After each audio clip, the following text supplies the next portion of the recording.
Le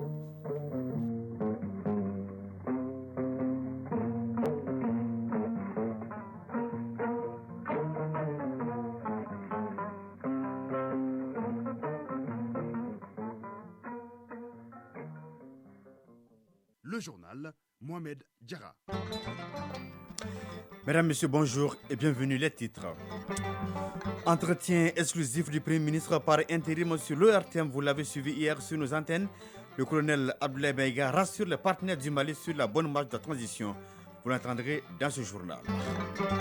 Améliorer les performances des entreprises maliennes afin d'accroître leur rendement, c'est l'objectif du programme d'accompagnement à la croissance des petites et moyennes entreprises. Le point avec Selma Tadaou dans ce journal. À suivre la page des sports avec le virage de la Coupe ORTM. Rendez-vous donc ce soir au stade Moro Konaté et demain dimanche. On parlera également de compétition interclub de la CAF. Les représentants maliens seront sur le point ce week-end. Rendez-vous avec Fabrou Djourté dans une dizaine de minutes. Dans le dossier culture, nous allons parler donc d'une icône de la musique malienne, Inababa Coulibaly. Nous l'avons rencontré chez la native de Dili qui vit en France de passage à Bamako. Rendez-vous en fin de journal avec Cheikh Omar Sangare. Voilà pour le sommaire. Tout de suite, les détails. Direction Koulouba, le président de la transition, le colonel Assimi Goïta, a reçu hier en audience Godfrey Onyeama, ministre des Affaires étrangères de la République fédérale du Nigeria. Ce dernier était porteur de messages de son président Mamadou Bouhari à son homologue malien, le colonel Assimi Goïta. Les échanges ont porté sur la coopération bilatérale entre les deux pays. Nous l'écoutons au micro de Mamadou Fane. Porter des messages de la part du président Mamadou Bouhari. Et d'abord, il a envoyé ses meilleures salutations au président de la transition.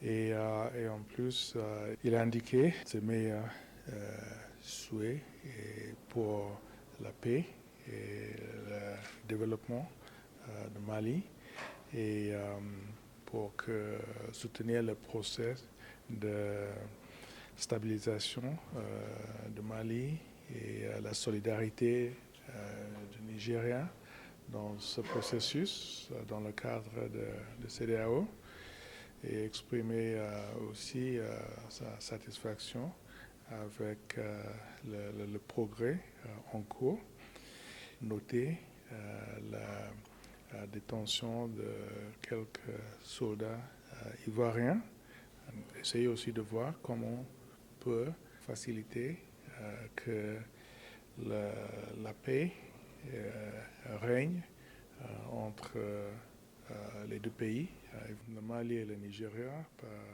par le même défi terroriste.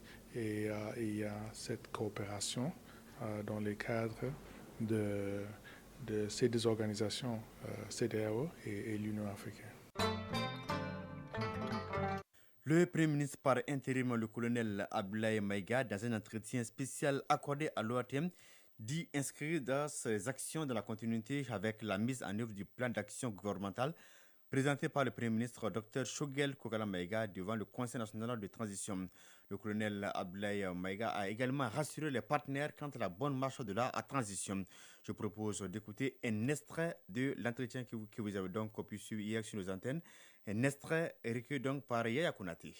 Rappeler et rassurer notre opinion que la mise en œuvre du plan d'action gouvernemental demeure la seule boussole du gouvernement, en particulier durant cette période d'intérim. Donc en fait, les objectifs ne changeront pas. Pour plus de précision, nous avons un plan d'action gouvernemental qui a été présenté par le Premier ministre, le Dr Choguel Kokala Maïga, devant le Conseil national de transition, validé par notre organe législatif. À titre de rappel, ce plan d'action gouvernemental a été élaboré à partir de la lettre de cadrage de son Excellence le colonel Assimi Goïta, président de la transition, chef de l'État. Et ce PAG comporte, à titre de rappel toujours, 4 axes, à savoir le renforcement de la sécurité sur l'ensemble du territoire national, les réformes politiques et institutionnelles, l'organisation des élections générales, la promotion de la bonne gouvernance et l'adoption d'un pacte de stabilité. Dedans, nous avons 9 objectifs, 64 actions et 108 indicateurs. En tout cas, jusqu'à présent, je voudrais encore une fois rassurer notre opinion que notre volonté dans la mise en œuvre de ce PAG demeure intacte et nous le ferons de manière très acharnée, bien entendu avec beaucoup de conviction. On a donc compris que votre action s'inscrit dans la continuité. Votre arrivée à la primature a été saluée par beaucoup d'acteurs politiques qui louent notamment votre sens du dialogue et vos qualités de rassembleur. Rassembler les Maliens, on le sait, ce n'est pas la tâche la plus facile par les temps qui courent. Le président de la transition a toujours prôné l'inclusivité. Quelle est sa vision de cette inclusivité et quelle est votre recette en la matière? Je pense que le premier principe de cette inclusivité, c'est la transparence et la sincérité. Il est très important de mettre tous les sujets, même les sujets les plus fâcheux, sur la table. En tout cas, l'instruction que nous avons reçue de la part de son Excellence, le colonel Assimi Goïta, président de la transition, chef de l'État, c'est d'atteindre tous les objectifs qui nous ont été assignés dans le plan d'action gouvernemental en réunissant les fils et les filles du Mali. Compte tenu de cette recherche, fait qui est un principe constant, l'inclusivité et la recherche du consensus, le gouvernement a la double obligation de continuer à rassurer ceux qui ont fait confiance, en tout cas ceux qui croient et ceux qui sont convaincus par la démarche de la transition. Et nous devrons mériter cette confiance en posant des actes très concrets qui s'inscrivent justement dans la refondation du Mali. En revanche, nous savons, en tout cas c'est notre point de vue, qu'il n'y a pas d'opposant à la transition. Nous avons des compatriotes qui doutent, qui ont des interrogations. Nous avons besoin de les rassurer. L'objectif pour nous n'est pas de les vaincre, mais plutôt de les convaincre. De les convaincre par une démarche pédagogique, par une démarche explicative, jusqu'à aboutir à leur adhésion. Mais pour cela, nous avons également besoin de l'accompagnement de nombreux Maliens qui sont convaincus par la marche et par les objectifs de la transition. Le Premier ministre par intérim à l'instant, le colonel Abdoulaye Maïga, des propos recueillis par Yaya Konaté. Une centaine d'entreprises maliennes seront renforcées pendant les 2 prochaines années. Elles devront pouvoir accroître leur rendement et créer plus d'emplois à la fin de leur formation. Le Royaume des Pays-Bas vient de financer un projet dont elle est la cible. Il s'agit du programme d'accompagnement à la croissance des petites et moyennes entreprises. Le projet a été lancé par le ministre en charge de l'entrepreneuriat national. Le point avec Salima Tadao. Tous jeunes, ces entrepreneurs, une centaine dont 40% de femmes, seront suivis pendant 27 mois par des mentors. Le secret d'une entreprise réussie leur sera enseigné.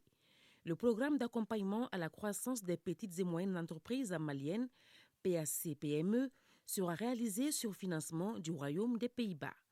Victor van der Linden, chef du projet PAC-PME. PAC-PME, en tant que projet spécialisé, aide ces jeunes entrepreneurs à se développer davantage, à mieux établir leurs entreprises et à devenir des employeurs. Il sert alors comme accélérateur pour ces entreprises ciblées. Marcel German, ambassadeur du Royaume des Pays-Bas au Mali.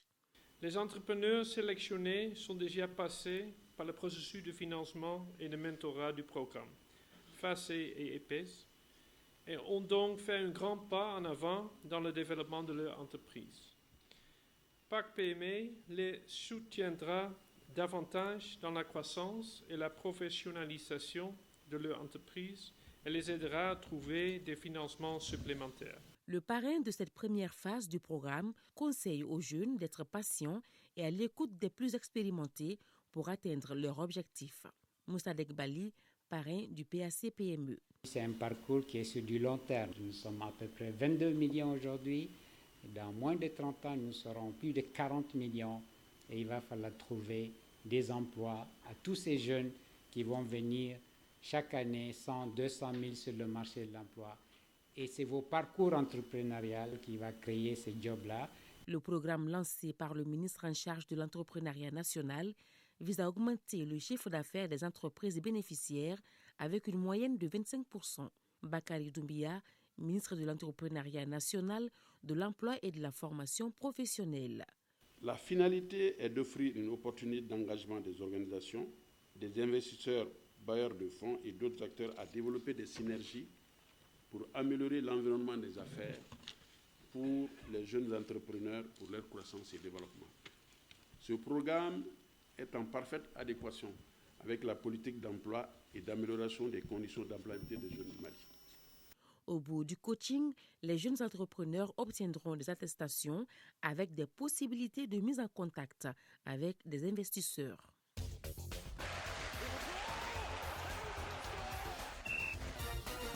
Et oui, 9h10 pile, il est là, fidèle au poste. Famoudou Djourti, bonjour. Bonjour, Mohamed Dera. Nous commençons par cette page de sport avec du football, la Coupe ORTM qui amorce donc son dernier virage. La commune 4, c'est la commune 3. Donc, c'est l'affiche de la première demi-finale prévue cet après-midi au stade Mamadou Konaté. Et oui, c'est le premier du groupe A, la commune 4, contre le deuxième du groupe B, la commune 3. La commune 4 plutôt, il faut le rappeler, est détentrice de la précédente édition. Alors, inutile de dire qu'elle va se donner corps et âme pour conserver son titre. Mais la commune 3 a aussi des atouts à faire valoir pour se hisser en finale de l'édition 2022. Le coup d'envoi de la rencontre, c'est à 16h au stade Mamadou Konaté. L'autre demi-finale oppose demain la commune 6 et Kati. Des rencontres à suivre sur ORTM 1, ORTM 2, sur les ondes de la radio chaîne 2 de l'ORTM et sur ORTM Live. L'agenda sportif du week-end bien enregistré. Compétition interclub de la CAF. Les représentants maliens seront sur le pont ce week-end. Il s'agit du Djoliba AC en Ligue des Champions et l'AS Real dans la Coupe de la Confédération. Le coup d'envoi de l'édition 2022-2023 des compétitions interclubs de la CAF a été donné ce vendredi avec les rencontres du premier tour préliminaire aller. 25 rencontres vont se tenir jusqu'à demain dimanche. D'abord en Ligue des Champions, ce samedi à 15h, le club équato-guinéen Deportivo Mongomo offre son hospitalité au Rouge de Bamako, le Djoliba AC. L'enjeu pour le club du complexe sportif Karingo Keita de Eremakono, c'est de prendre une option ou du moins se rester dans le coup avant le prochain tour, avant le match retour prévu ici à Bamako dans une semaine.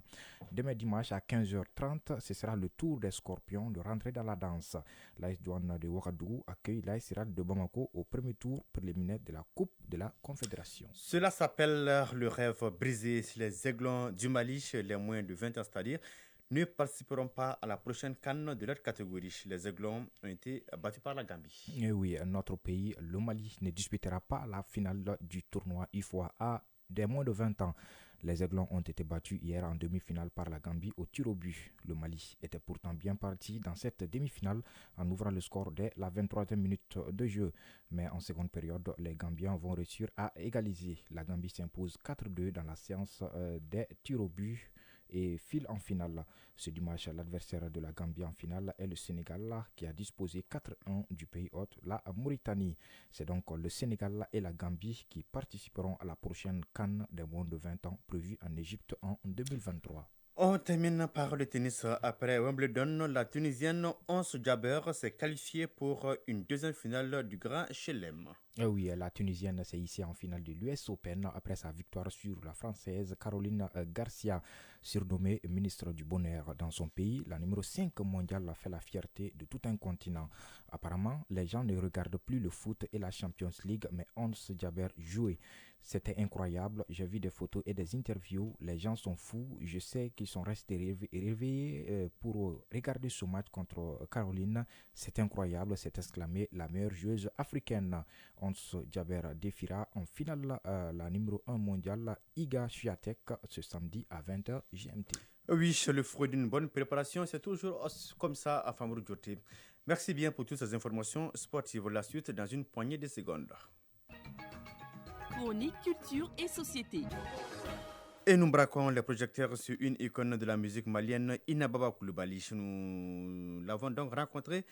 La native de Dili qui vit en France de passage à Bamako. Le dossier est une rediffusion de Cheikh Omar Sankaré. Dans son salon à Zirakoro Doumfi, entouré de ses enfants, de quelques musiciens et vêtu de couleurs vives, bleues et jaunes, avec une coiffure gofa, des ornements et des perles très expressives, Inababa Coulibaly improvise un spectacle pour nous accueillir.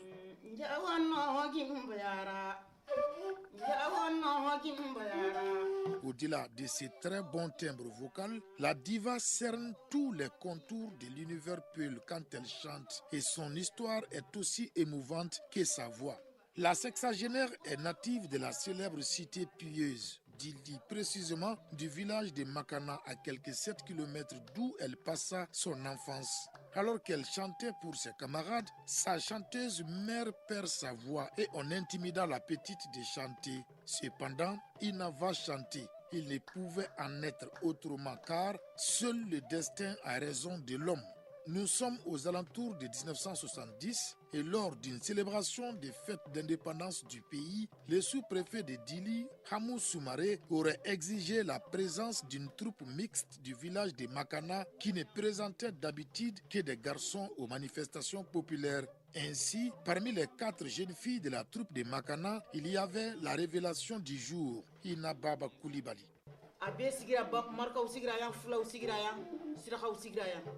Sarakole, Mor, Peul, bref, tous les groupes ethniques de la contrée étaient au rendez-vous ces jours-là. Je portais une voile et j'étais très timide à l'époque. Un musicien du nom de Samburu Baba a introduit un rythme avec le violon traditionnel Nyanyuri. Du coup, je suis entrée avec cette chanson.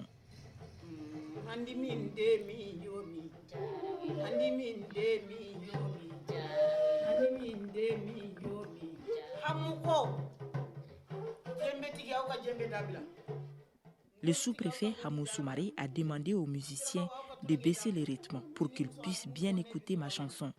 Ainsi, il a demandé aux populations de Dili de chercher une sonorisation pour que je puisse mieux jouer. Le coup d'essai fut le coup de maître et le succès de Ina Baba est instantané. Pour l'empêcher de chanter, son mari l'amène en catimini à Bamako. Mais c'était sans compter sur le caractère inéluctable du destin. Dans la capitale, la jeune chanteuse fréquente en cachette la maison d'un maître du Ngoni, Amadou Djeliba, qui est également originaire de Dili. Ces derniers jouaient avec Ali Farka Touré et les 2 musiciens invitent Ina Baba à se joindre à eux pour enregistrer dans les studios de Radio Mali en 1975. Avec seulement 2000 exemplaires dans le monde, la rareté de ses premiers albums est à la hauteur de sa qualité avec le titre éponyme dédié au grand érudit Sidi Modibo Kane.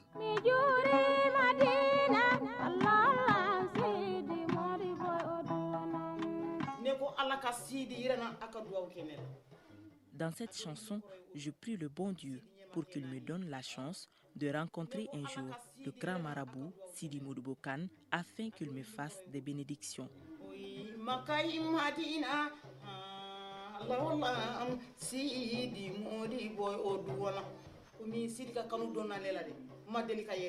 J'aimais beaucoup ces grands hommes de Dieu que je n'avais jamais vus encore quand j'enregistrais le morceau. Par la suite, notre artiste rencontre Sidi Modibo Kane à Naraville. Mais ça, c'est une autre page de l'histoire. Ina Baba Coulibaly fait de la musique traditionnelle Peul, une forme d'afro-blues avec des instruments comme la flûte Peul, le riti violon Peul, le ngoni luchimandeng, la guitare, etc. Depuis une vingtaine d'années, elle vit à Paris. Maintenant, j'ai obtenu mes papiers pour vivre légalement en France. J'anime les rencontres de toutes les communautés, surtout celles de Peul du Sénégal. Au-delà du Fulfulde, la légendaire voix de la musique poulard chante dans plusieurs autres langues du Mali et est partisane de la paix.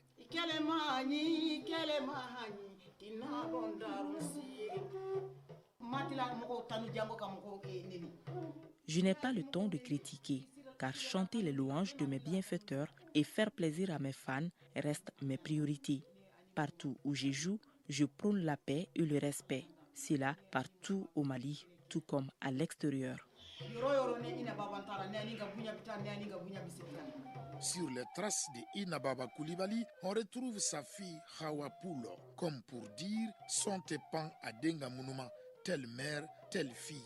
Difficile de distinguer la voix de la fille Hawa de celle de sa mère Ina.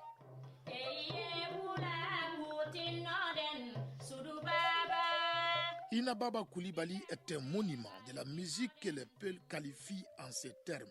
Ina Baba Coulibaly inde munna de Ina Baddo. Ce qui veut littéralement dire que le nom de Ina Baba Coulibaly console l'enfant qui pleure.